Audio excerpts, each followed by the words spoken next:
ونصلي على رسوله الكريم أما بعد فأعوذ بالله من الشيطان الرجيم بسم الله الرحمن الرحيم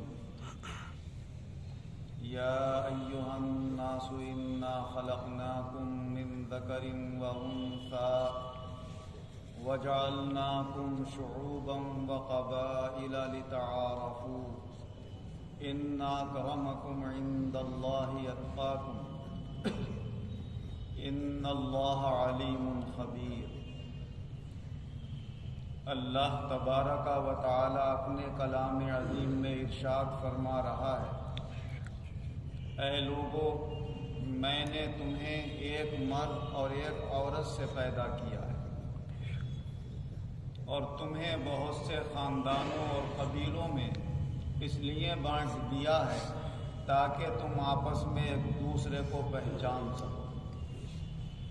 بے شک تم میں سب سے زیادہ عزت والا اللہ کے یہاں وہ ہے جو زیادہ متقی اور پرہیزگار ہے۔ یقیناً اللہ علم رکھتا ہے اور اللہ ہر بات کی خبر رکھتا ہے۔ اس مبارک آیت میں اللہ تبارک و تعالی اپنے بندوں کو یہ بھی بتا رہا ہے کہ تمام دنیا کے انسان اگر بنیادی حیثیت سے اپنا رشتہ دیکھیں گے تو سب آپس میں بہن بھائی نظر آئیں گے۔ ایک باپ ہے اور ایک ماں ہے، اور دنیا میں پھیلنے والی انسانی نسل سب ان کی اولاد ہے، جس سے ہمیں یہ سبق ملتا ہے کہ اگر دنیا کے کسی انسان پر کوئی تکلیف اور پریشانی آتی ہے اور اس کو کوئی دوسرا انسان دور کر سکتا ہے تو وہ یہ نہ دیکھے کہ اس سے ہمارا مذہبی کیا تعلق ہے، ہمارا خاندانی کیا رشتہ ہے، ہماری روحانی کیا نسبت ہے۔ کوئی رشتہ ہو یا نہ ہو، کوئی مذہبی تعلق ہو یا نہ ہو، لیکن یہ رشتہ ضرور ہے کہ وہ بھی اسی ماں باپ کی اولاد میں ہے جس کی تم ہو۔ اس رشتے سے وہ تمہارا بھائی بنتا ہے اور اپنے بھائی کی مدد کرنا یہ تمہارے اوپر لازم اور ضروری ہے۔ اسی لیے اللہ تبارک و تعالی نے جن کے دلوں کے اندر ہمدردی ہوتی ہے ان انسانوں کو یہ توفیق دی ہے کہ دنیا کے کسی حصے میں بھی کوئی ملک کسی آفت اور مصیبت کا شکار ہو جاتا ہے تو سارے دنیا کے ملک اپنی اپنی حیثیت سے اس کی مدد کرنے کی کوشش کرتے ہیں اور اس انسانی تکلیف کو دور کرنے کی کوشش کرتے ہیں۔ حضرت شیخ سعدی رحمۃ اللہ علیہ اپنی کتاب گلستان کے اندر لکھتے ہیں، بنی آدم آزائے یک دیگرن کہ در آفرینش زیت جوہرن۔ آدم علیہ السلام کے تمام بچے ایک دوسرے کے جسم کے حصوں کی طرح ہیں، کیونکہ سب کی پیدائش ایک ہی جوہر سے ہوئی، سب کے سب مٹی سے اللہ تعالیٰ نے بنائے ہیں، تو ایک مٹی ہے اور سارے انسان ایسے ہیں جیسے ایک مٹی کے کوئی ہاتھ ہے، کوئی پاؤں ہے، کوئی منہ ہے، تو یہ سب اعضا کی طرح۔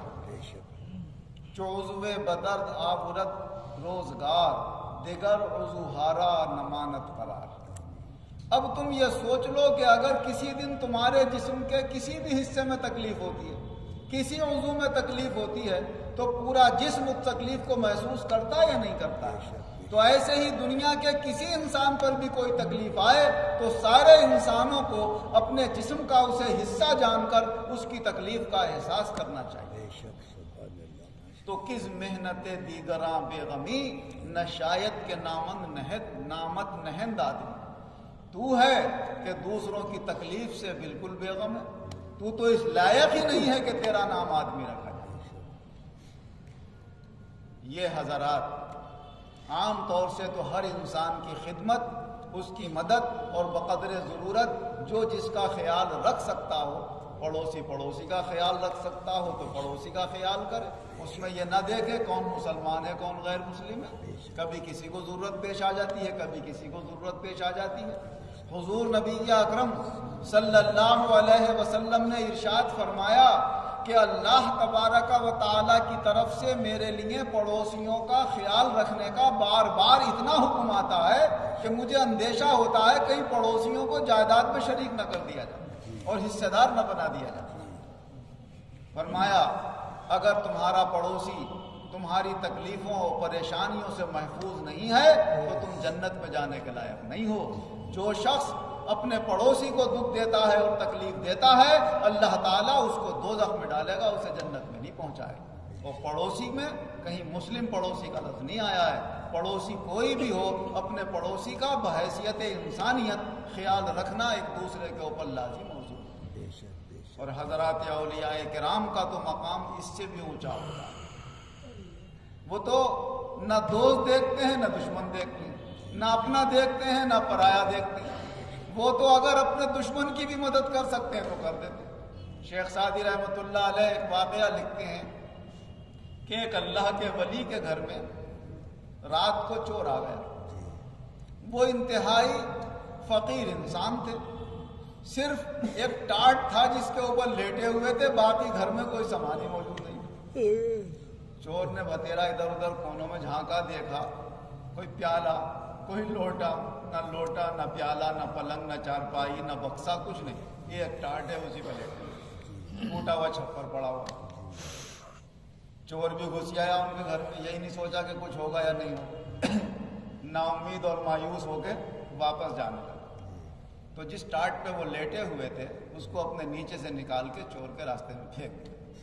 اور کہا لے، فقیروں کے گھر سے کوئی خالی ہاتھ نہیں جاتا ہے، کچھ نہیں ہے ہمارے پاس تو یہی لے جا، اب تو کس نیت سے آیا تو جانے تیرا اللہ۔ سبحان اللہ، ماشاءاللہ، سبحان اللہ۔ حضرت شیخ سعدی رحمۃ اللہ علیہ فرماتے ہیں شنیدم کے مردان راہ خدا دلے دشمنارا نکر دند تنگ۔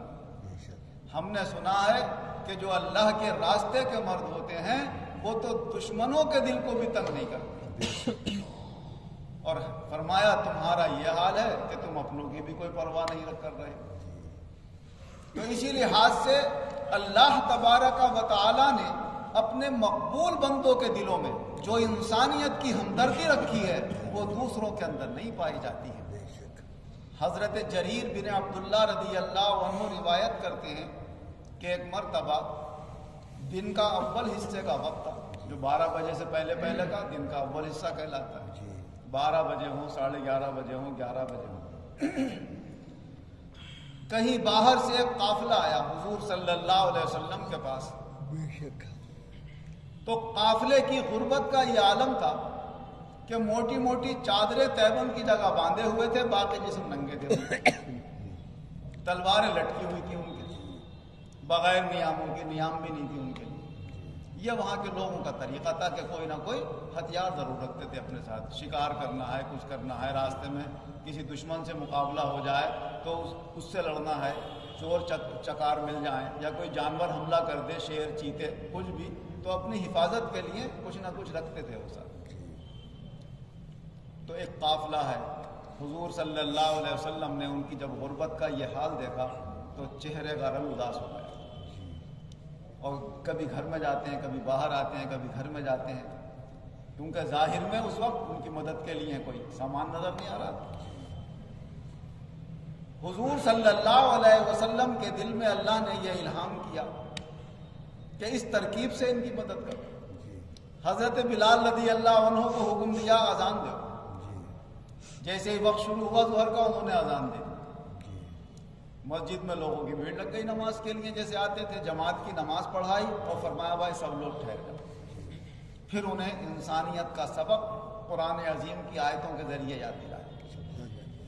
یہ آیت پڑھی، یا ایھا الناس اتقوا ربکم الذی خلقکم من نفس واحدۃ وخلق منها زوجها وبث منهما رجالا کثیرا ونساء واتقوا اللہ الذی تساءلون به والارحام ان اللہ کان علیکم رقیبا۔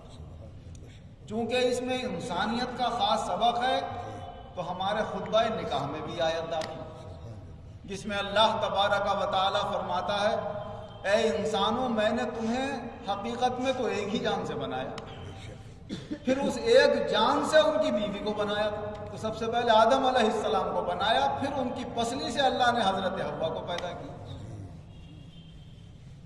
وَخَلَقَ مِنْهَا زَوْجَهَا, ان سے ان کی بیوی کو پیدا کیا. وَبَثَّ مِنْهُمَا رِجَالًا كَثِيرًا وَنِسَاءً, اور ان سے بہت سے مرد اور بہت سی عورتیں پھر عالم کے اندر پھیلائیں, ان کا نسل بنا کر, خاندان بنا کر. اور ڈرو اس اللہ سے جس کا واسطہ دے کر تم آپس میں ایک دوسرے سے سوال کرتے ہو. بے شک اللہ تبارک و تعالی تمہارا نگہبان ہے, تمہاری دیکھ بھال رکھتا ہے. اور پھر خاص ایمان والوں کو یہ سبق دیا, یا ایھا الذین آمنوا اتقوا اللہ ولتنظر نفس ما قدمت لغد واتقوا اللہ ان اللہ خبیر بما تعملون. اے ایمان والو, اللہ سے ڈرو. ہر جان کو یہ غور کرتے رہنا چاہیے کہ آنے والے کل کے لیے وہ کیا تیاری کر رہا ہے. اللہ سے ڈرو, بے شک تم جو کچھ کرتے ہو اللہ کو سب خبر ہے. مسلمان سمجھ گئے کہ حضور صلی اللہ علیہ وسلم نے اس خاص موقع پر جمع فرمایا, یہ نصیحتیں فرمائیں. ان لوگوں کا حال دیکھا, بس جلدی سے اٹھ کے اپنے اپنے گھروں کو گئے, اور کوئی کپڑا لیے چلا رہا ہے, کوئی غلہ لیے چلا رہا ہے, کوئی کھجورے لیے چلا رہا ہے. جس کے گھر میں جو کچھ تھا اس میں سے جتنی اللہ نے توفیق دی وہ لاتا ہے. حضور صلی اللہ علیہ وسلم نے فرمایا اگر کوئی ایک کھجور کا ٹکڑا بھی لا سکتا ہو, اتنا غریب ہو, تو وہی لیا. ایک شخص اٹھے, اپنے گھر گئے, ایک تھیلیاں بھری درہموں سے اٹھ نہیں رہی تھی, وہ لا کر حضور کی خدمت میں پیش کیا. حضور صلی اللہ علیہ وسلم نے تھوڑی دیر کے بعد دیکھا کہ ایک طرف کپڑوں کا ڈھیر لگ گیا, ایک طرف غلے کا ڈھیر لگ گیا, دینار و درہم بھی جمع ہو گئے, مدد کے لیے کافی سامان ہو گیا. تکلیف کس کو دیکھ کے پہنچی تھی؟ انسانوں کو. کوئی رشتہ داری تھوڑی تھی, نہ ابھی یہ پتہ تھا کہ ان کا مذہب کیا ہے, ابھی تو آئے تھے صرف. دیکھتے ہی ان کی غربت کا حال, چہرے کا رنگ پیلا پڑا ہوا تھا. جب ان کی مدد کے لیے اللہ نے سامان جمع فرما دیا تو چہرے پہ سرخائی آ گئی. فرماتے ایسا لگتا تھا حضرت جی رضی اللہ عنہ جیسے کہ فرماتے جیسے سونا کسی نے مل دیا ہو چہرے پہ, چمک اٹھا حضور کا چہرہ. اور پھر حضور صلی اللہ علیہ وسلم نے فرمایا جس نے اسلام کے اندر کوئی اچھا طریقہ رائج کیا تو جب تک وہ طریقہ قائم رہے گا, رائج کرنے والے کو اللہ ثواب اس کا دیتا رہے گا, اور جتنے لوگ اس پر عمل کریں گے ان سب کا بھی ثواب اللہ اسے عطا فرمائے گا, اور ان عمل کرنے والوں کے ثواب میں کوئی کمی نہیں آئے گی. اور فرمایا جو کوئی برا طریقہ رائج کرے گا تو جتنے لوگ بھی اس پہ عمل کریں گے سب کا گناہ اور وبال ایجاد کرنے والے پر ہوگا, اور اس کے گناہ میں کوئی اوروں کے گناہ میں کوئی کمی نہیں آئے گی. انہیں بھی گناہ ملے گا, اور ان سب کا گناہ اس اکیلے کو ملے گا جو غلط طریقہ دنیا کے اندر پھیلائے گا. فرمایا دنیا کے اندر قتل و قتال کا کوئی رواج نہیں تھا. حضرت آدم علیہ السلام کے بیٹے قابیل نے سب سے پہلے یہ سلسلہ قائم کیا ہے. اب دنیا میں جتنے بھی قتل ہوتے رہیں گے ہر قتل کا گناہ اس کے کندھوں پر آئے گا, اور اس کا عذاب اس کے اوپر لکھا جائے گا, اور قاتلوں کے گناہ میں کوئی کمی نہیں. حضور نبی اکرم صلی اللہ علیہ وسلم کی یہ مبارک تعلیم انسانیت کی ہمدردی کا سبق دیتی ہے, قرآن عظیم کی آیتیں دیتی ہیں, اولیاء اللہ کے اعمال اور ان کی نصیحتیں دیتی ہیں. اللہ تبارک و تعالی ہم تمام لوگوں کو اس انسانیت کا درس یاد رکھنے کی توفیق عطا فرمائے, اور اپنی اپنی حیثیت کے مطابق ایک دوسرے سے اچھا سلوک کرنے کی اللہ توفیق عطا فرمائے. آمین. وآخر دعوانا ان الحمدللہ رب العالمین والعاقبۃ للمتقین والصلاة والسلام علی خیر خلقہ محمد وآلہ واصحابہ اجمعین. اے اللہ ہمارے گناہوں کو معاف کر, آئندہ گناہوں سے بچنے کی توفیق عطا فرما. تیرے بندوں کا حق ادا کرنے میں جو ہم سے کمی کوتاہی ہو اسے معاف فرما. آئندہ اپنی رضا کے مطابق اپنے محبوب کی خوشنودی کے مطابق زندگی گزارنے کی توفیق عطا فرما. اپنے دین پہ چلنا ہمارے لیے آسان ہے. ترقی کے بعد تنزل سے ہماری حفاظت کرنا. مسلمانوں کو دنیا اور آخرت دونوں جہان میں اچھی کامیابی عطا فرما. اپنے سب مخلوق پر رحم کرنا. آمین.